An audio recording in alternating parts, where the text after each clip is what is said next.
Ora, destruídos os fundamentos, que poderá fazer o justo? O Salmo 11 é uma oração individual, mas que traz uma tensão muito conhecida por todos nós. Aquela que existe entre o justo ou o reto, no caso aqui do Salmo, o justo que aponta para o rei, que nós já conhecemos no Salmo 1 e no Salmo 2, e que se refere também a todos aqueles que pertencem ao Rei de Deus. Os ímpios também aparecem no Salmo 1 e no Salmo 2 como aqueles que se opõem ao Rei e se opõem também ao povo do Rei. E no Salmo de hoje nós vamos ver mais uma vez essa tensão entre o justo e o ímpio, com o ímpio pressionando o Rei de Deus, ao mesmo tempo em que nós encontramos este mesmo Rei dando uma resposta muito segura, mostrando para nós que nem sempre fugir é a melhor solução, mas que é muito melhor buscar refúgio e confiar no Senhor. E o Salmo começa exatamente com essa resposta do rei às pressões que ele tem sofrido. Mas antes de chegarmos na resposta do rei, primeiro a gente precisa entender que tipo de sugestão os ímpios estão dando ao rei. E a gente percebe que sugestão é essa no primeiro versículo do Salmo 11, quando eles estão dizendo: foge como um pássaro para o teu monte. É uma pergunta do salmista aqui. Por que vocês estão sugerindo a minha fuga? O rei percebe então que os ímpios estão prontos com uma armadilha para pegá-lo, porque pássaros são pegos em armadilhas. E esse é um trabalho do ímpio que nós já vimos no Salmo 10. Por exemplo, nos versículos 8 e 9 do Salmo 10, diz assim: põe-se de tocaia nas vilas, trucida os inocentes nos lugares ocultos, seus olhos espreitam o desamparado, está ele de emboscada como o leão na sua caverna, está de emboscada para enlaçar o pobre, apanha-o e na sua rede o enleia. Então a sugestão do ímpio é para que, ao fugir, ele então caia na armadilha que eles estão preparando para ele. Então a sugestão dos ímpios para o rei é: fuja, e nós então vamos conseguir te pegar. Isso fica muito claro no versículo 2, quando o rei sabe: eis aí os ímpios armam o arco, dispõem a sua flecha na corda para as ocultas dispararem contra os retos de coração. Então a sugestão da fuga, ao invés da confiança em Deus, é para que justamente o justo seja pego na armadilha que o ímpio está armando. E aí vem a grande afirmação do salmista no versículo 3. Ora, destruídos os fundamentos, que poderá fazer o justo? Em outras palavras, quando não há nada que pode ser feito para proteger a bondade e a verdade, o que pode fazer o justo? A resposta é nada. Não há nada a ser feito quando os fundamentos são destruídos. Por isso o rei não pode simplesmente abandonar suas convicções, porque mais perigoso do que cair na armadilha dos ímpios é não se refugiar em Deus. Por isso a resposta do rei no primeiro versículo é: no Senhor me refugio. Ao invés do rei fugir como um pássaro, ele permanece. Ele persevera na confiança, buscando refúgio no Senhor. E esse Senhor aqui, buscando refúgio em sua aliança. Deus é um lugar seguro e a sua aliança é o seu fundamento. Então, quando o ímpio trabalha para destruir todos os padrões morais da sociedade e destruir todos os fundamentos, o que pode fazer o justo? Nada, a não ser permanecer no melhor fundamento de todos, que é a aliança do Senhor. E se refugiar nele para buscar então proteção, ao invés de fugir e cair na armadilha que estão preparando para ele. E há uma ideia aqui de que o rei de Deus é o perseguido por excelência. Ele é o primeiro a ser perseguido. Ele é o primeiro a sofrer as pressões. Ele é o primeiro a passar pelos sofrimentos. Ele é o primeiro a ser afligido por essas sugestões e pressões dos ímpios, que estão dizendo para ele: é melhor você fugir. Enquanto o rei responde: não. Eu não vou fugir. Eu vou me refugiar no Senhor e vou permanecer no seu sólido fundamento, que é a sua aliança. De maneira paradoxal, o que o salmista aqui, o rei Davi, o rei de Deus, está dizendo: eu vou permanecer mesmo que seja custoso o meu serviço no reino do Senhor. E mais uma vez, se é isso que acontece com o rei, é isso que acontece com o povo do rei. Mas se a atitude do rei é se refugiar no Senhor, então a atitude do povo do rei também deve ser se refugiar no Senhor. Isso é importante para nós porque nós temos sempre a tendência de, diante das pressões, fugir para outras coisas que não são Deus. A gente imagina que talvez o nosso trabalho, o nosso dinheiro, a nossa família vai resolver os problemas e que a sugestão de fuga é a melhor opção. enquanto não consideramos Deus como a única e melhor opção, que é correr até Ele, se refugiar nele como nosso sólido fundamento, para que possamos então perseverar,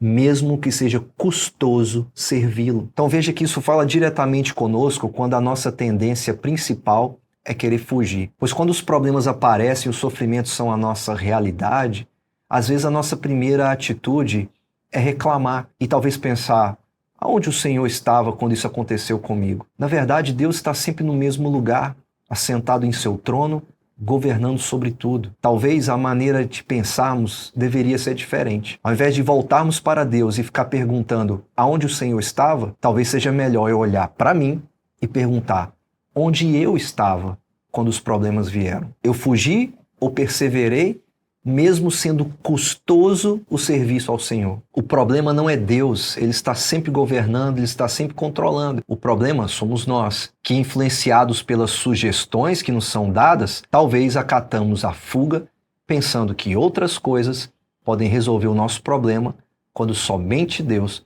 pode nos ajudar. A resposta do rei então é: não, eu não vou fugir, eu vou permanecer e eu vou me refugiar no Senhor. E deixa eu perguntar uma coisa para você. Em que pessoa nós encontramos esse tipo de resposta? É claro que é na pessoa do Senhor Jesus. Veja que quando Jesus está em um dos seus piores momentos ali no Getsemane, orando, com a cruz se aproximando, com a morte se aproximando dele, e com várias sugestões de seus discípulos de que não, isso não vai acontecer. E talvez com todas as oportunidades para fugir, Jesus disse sim para a cruz. Não se acovardou.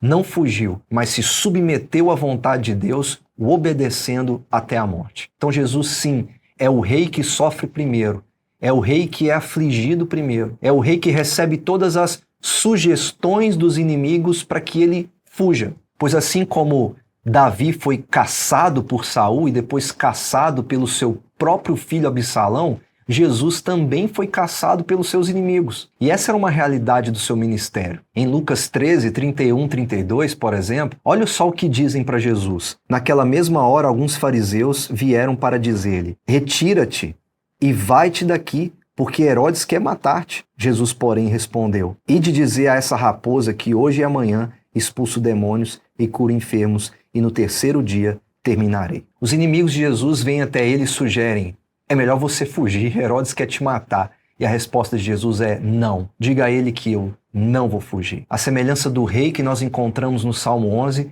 Jesus é o rei máximo, que apesar de todas as sugestões de fuga, ele fica e permanece, sofrendo os danos que nós deveríamos sofrer, dizendo sim para a cruz e não fugindo de suas responsabilidades, mesmo que fosse extremamente custoso servir à vontade do Pai. E lembre-se, se acontece primeiro com Jesus, acontece também conosco. E se ele perseverou, mantendo-se firme na vontade de Deus, nós também deveríamos fazer o mesmo, não é verdade?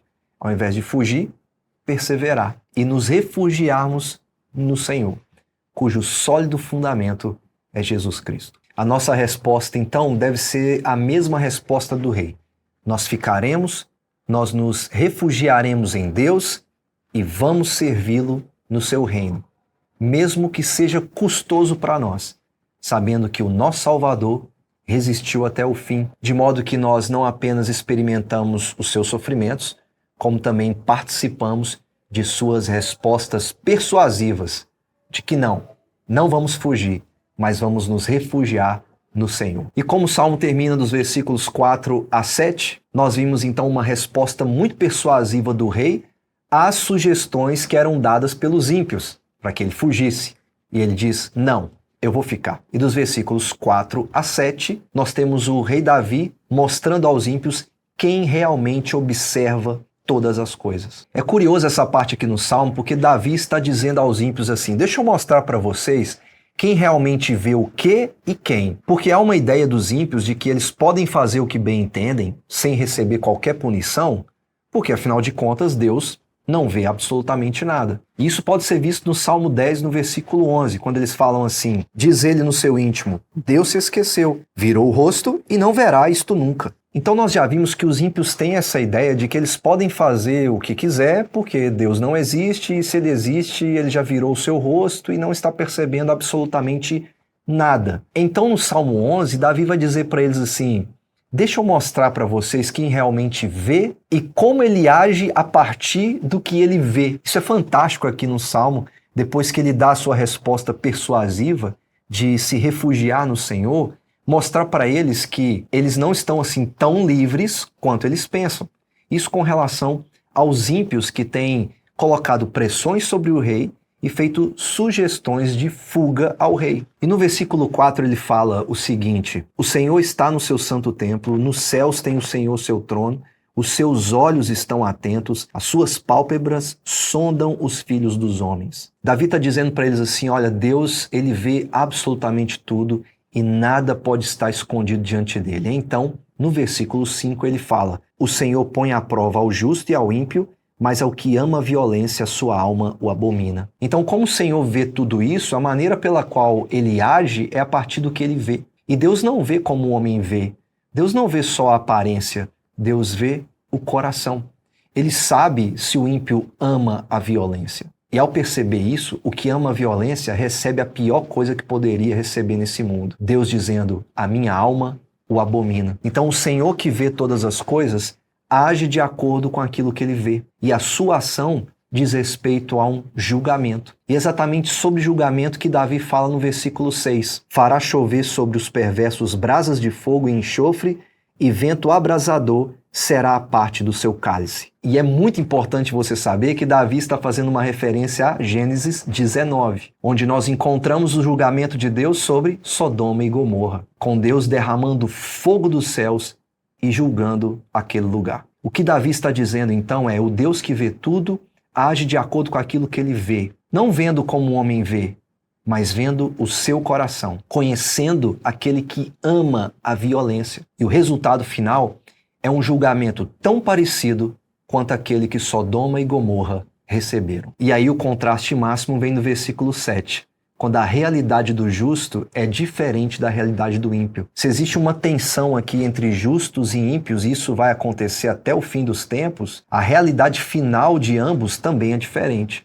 Se o ímpio recebe o julgamento, como Davi descreve no versículo 6, o justo receberá a bênção de Deus. Porque o Senhor é justo, ele ama a justiça, os retos lhe contemplarão a face. Essa grande bênção de Deus reservada aos justos é a contemplação de sua face. As bênçãos que nós encontramos na bênção que nós conhecemos como a bênção araônica, de contemplar a face de Deus, de ter o rosto de Deus voltado para nós, a sua presença. E diferente do que os ímpios pensam, o rei tem a plena convicção de que Deus não está com seus olhos fechados e nem com a sua face virada contra eles, mas está voltada a favor deles. A bênção final para o justo é poder contemplar a face daquele em quem ele se refugiou. Já deu para perceber que, como os outros salmos, esse é um salmo que fala muito a nosso respeito, pois a gente vive numa sociedade moralmente quebrada, sem fundamentos, e nós ficamos nos perguntando: quando os fundamentos são destruídos, o que nós podemos fazer? Nada, a não ser se refugiar no Senhor. Jesus, quando pressionado pelas sugestões até de seus discípulos de que a cruz não iria acontecer, ele respondeu persuasivamente: não vou fugir. Então, se Cristo não fugiu, nós também não vamos fugir. Quem crê no Senhor Jesus permanece, porque permanece em sua palavra, permanece em seu sólido fundamento, que é o Evangelho, e não experimenta apenas os sofrimentos do Rei, mas experimenta também as ações do Rei, ações concretas de convicção e de estar determinado e comprometido a se refugiar no Senhor. Vivendo a realidade quando os problemas surgem ou sofrimentos vêm, não busca o refúgio máximo em outras coisas que substituem Deus, mas busca refúgio no Senhor, porque somente Ele pode nos fazer permanecer em um mundo extremamente abalado como o nosso. E o grande prêmio para aqueles que permanecem no fim é semelhante àquele que nós lemos aqui no último versículo: contemplar a face do Senhor. O apóstolo João, na sua primeira carta, no capítulo 2, ele diz assim: filhinhos, agora, pois, permanecei nele, para que quando ele se manifestar, tenhamos confiança e dele não nos afastemos envergonhados na sua vinda. Se sabeis que ele é justo, reconhecei também que todo aquele que pratica a justiça é nascido dele. Todo aquele que pratica a justiça é nascido em Cristo Jesus, para uma comunhão com Deus. E o desafio do apóstolo aqui é: permaneça nele, para que quando ele se manifestar, ou seja, quando ele voltar, vocês não se afastem, fugindo envergonhados no dia da sua vinda, no dia do julgamento, mas permanecendo confiantes de que o que vão receber não é a condenação, mas a salvação. O apóstolo João, ainda na sua primeira carta, no capítulo 3, ele continua dizendo: Amados, agora somos filhos de Deus e ainda não se manifestou o que haveremos de ser. Sabemos que quando ele se manifestar, seremos semelhantes a ele, porque haveremos de vê-lo como ele é. Essa realidade ainda não aconteceu, mas quando acontecer, nós seremos semelhantes àquele que nos salvou e o veremos em toda a sua glória, em toda a sua majestade, porque o veremos face a face e contemplaremos quem ele é. Por isso permanecer é tão importante, porque ao invés de receber o juízo, recebemos a salvação. É muito melhor permanecer agora, mesmo que seja custoso servir a Jesus Cristo, do que fugir envergonhado na sua vinda, enquanto ele diz: eu não conheço vocês. E para aqueles que permanecem, uma grande recompensa, uma grande promessa, de que contemplaremos a face daquele que nos salvou. Seremos semelhantes a ele e o veremos como ele é. Porque se ele permaneceu e se refugiou em Deus, nós também vamos fazer o mesmo. Pois a resposta persuasiva do rei deve ser a nossa resposta, de uma convicção firme de que quando eu for pressionado pelas sugestões de fuga, eu vou permanecer confiando de que o Senhor é o meu maior refúgio. Bom, essa foi a nossa leitura do Salmo 11. Se você chegou até aqui e ainda não se inscreveu no nosso canal, se inscreva. Deixa também o seu gostei. É muito importante também você escrever um comentário, isso nos ajuda muito a crescer aqui. E se você conhece alguém que gosta desse tipo de conteúdo e que deseja usar esses vídeos como sua devocional pessoal, envia para essa pessoa, compartilha com ela. Isso também nos ajuda e é muito importante para nós. Te espero então no próximo Salmo. Que Deus abençoe a sua vida. Um grande abraço e até a próxima.